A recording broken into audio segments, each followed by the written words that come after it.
Hello, folks. This is Joe from MIGeekScene.com. I'm standing right next to Corinne Roberts Hello. at GRASP, the Grand Rapids Alternative Small Press Expo. Corinne, how are you doing today? I'm doing good. This is fun. Is it? Yeah, it is. Yeah, definitely. Awesome. Corinne specializes in watercolor and ink as her main mediums to work with. She's done a lot of fantastic artwork. I've met her years ago at an anime convention called JFAX. Why watercolor and ink as your main mediums to work with? I was getting to the point that I just didn't necessarily want to do anything in digital. I like digital, but it doesn't have a tactile feel, and that's where I like working with the paper, working with the ink, the actual layering process. And when I first did watercolor, I absolutely hated it, and I was awful at it. So. I read that. Yes, I was terrible at watercolor.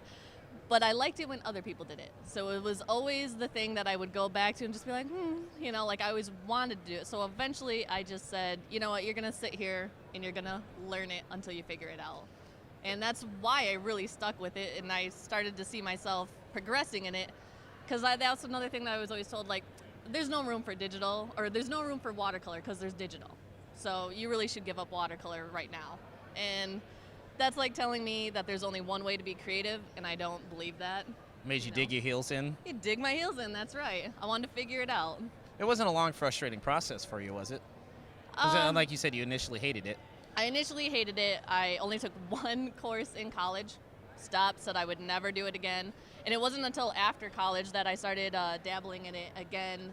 And then, yes, that process really kind of took a couple years to kind of start figuring it out and really using it for my style before I really felt like I was getting a good, consistent style with it. So I'm glad you mentioned college, because speaking of college, you happen to teach at Kendall.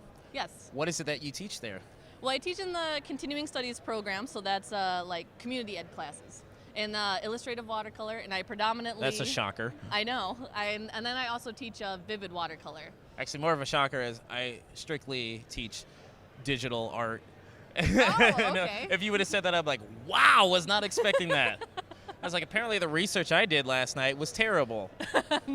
Nope, it's just sticking with watercolor. I love teaching watercolor for the reasons I just said.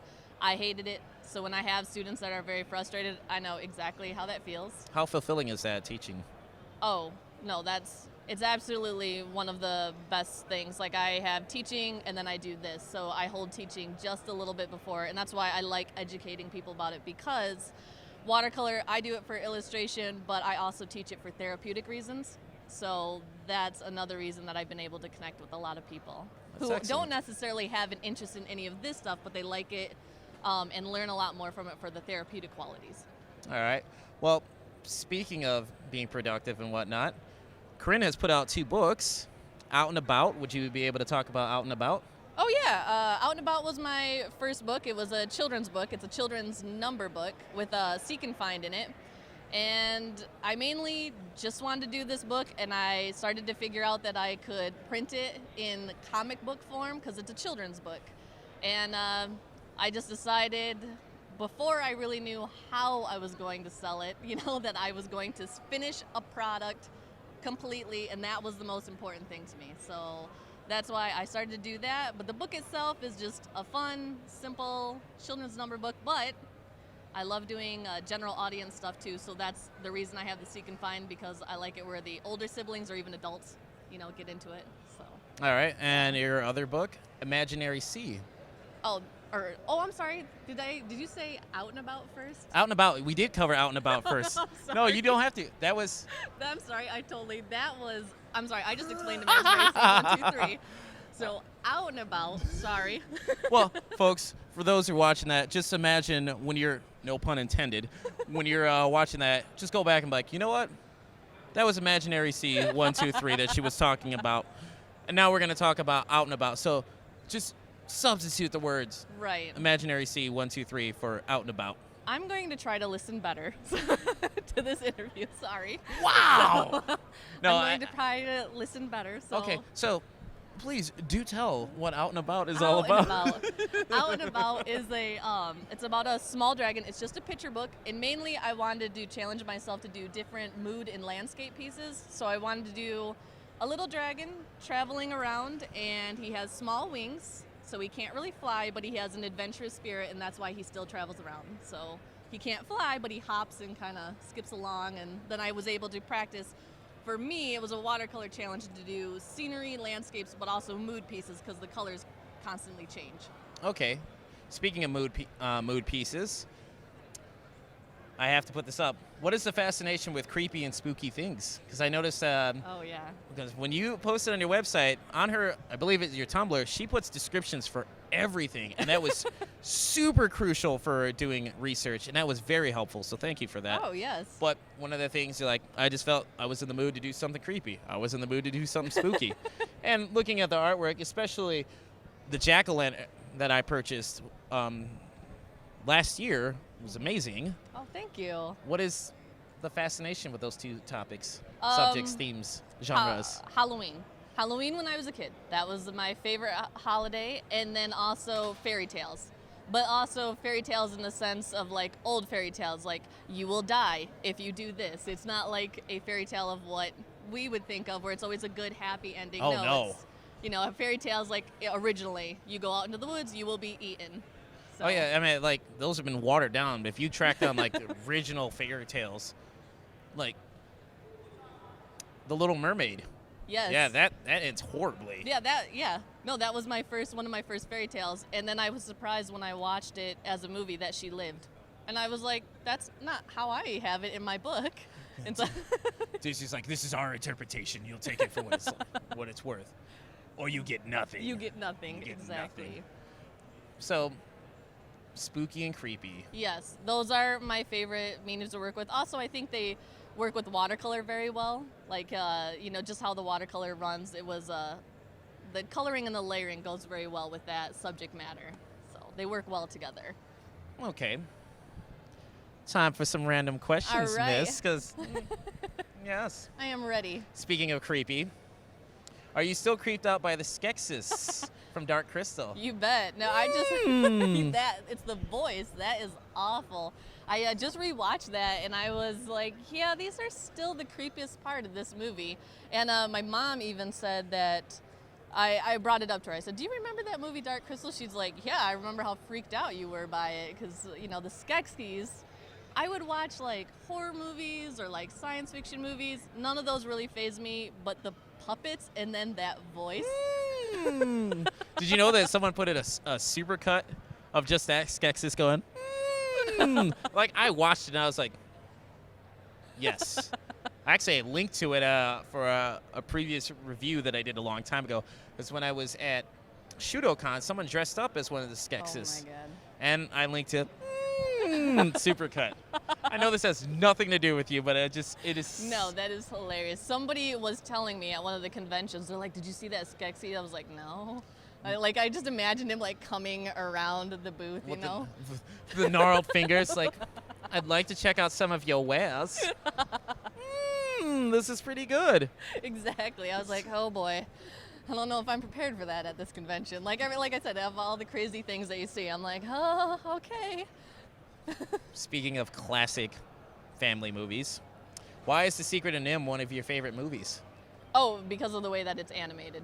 Most definitely. It's gorgeous, and it's still gorgeous. I recently, within the last couple of years, I found it at a pawn shop for $2, and I immediately grabbed it, and I was like, I remember this. And then Tape or DVD? It was DVD. Wow. I know. So I rewatched it, and I fell in love with it all over again. It has a good storyline. I also like some stories like Mrs. Frisbee. She's not the outgoing heroic. She's put in that position and she rises to the occasion. So I kind of like that particular storyline. She always does what she can for her family. But then, like I said, the animation when I was a kid and even now still pulls me in. Okay. In recent times, you became a Whovian. Oh, yes. Favorite Doctor so far? Oh man. Oh, Tenet. Tenet was my favorite. It's hard to say for sure because at first Tenet was my favorite, but Matt Smith really grew on me as you watched it, so I almost don't have a favorite. But if you were going to point it probably would be Tenet. That was the one that I was like, oh my gosh, this guy just nailed it. Eccleston, because I watched it from the reboot, so I guess I don't know before Eccleston. Well, the show's been on since. Like Folks, the forgive me for this, 60s. for the 60s or 70s. It's like, oh, he doesn't know. 60. Thank you, Mr. Rubenstein. But folks are like, he doesn't even know that. I'm like, seriously, it's okay, Mr. Nerdier Than Thou, watching this. If you're watching this, it's going to be okay. Yes. No, I Not watched everyone it from needs to the know every reboot. minutia of every single show. Fair enough. Joe Rubenstein in the background. Thank you very much, sir. So no, that show pulled me in. And at first, like, it was the craziest show that I've watched. But I don't know, like, it's just so fun and weird that it sucks you in. Like, I was like, I don't really know. I'm not feeling this show. And then like 5 seasons later, I'm like, yeah, all right. So I'm into it. Like, if I can't stop, obviously you're a fan. Fair enough. Or you're masochistic. It's like that tooth that's falling out, but and it's painful to touch. You're like, ow. But you won't pull it out. Bill Hicks joke, folks. But nonetheless, 2 things that I know that we have kindred liking for. Well, not 2 things, but 2 series. Oh. Anime series. Oh, yes. Yes.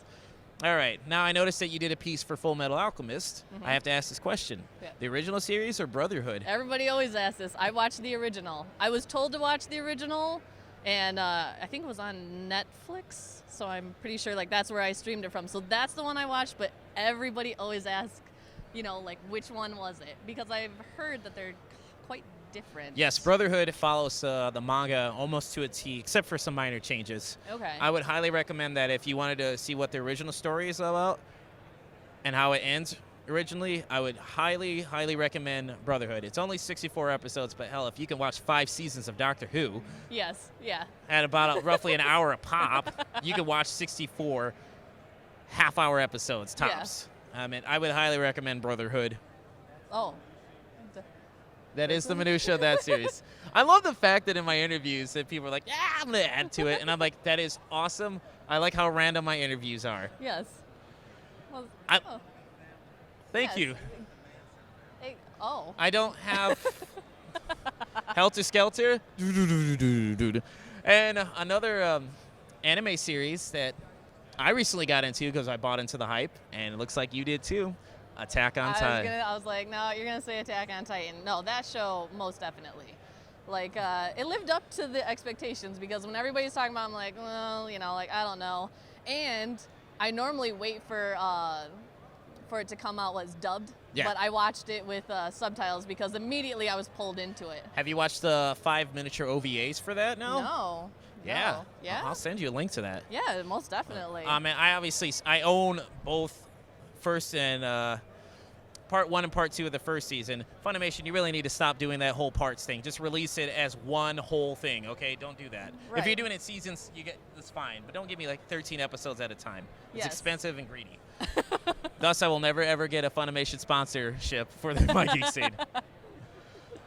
But any favorite characters from that show? I know it's hard to get attached to people because they're going to die horribly. No, and I don't. Like, that's when I'm like, nope. Oh, well, no, there's Levi. Okay. Right? Yeah.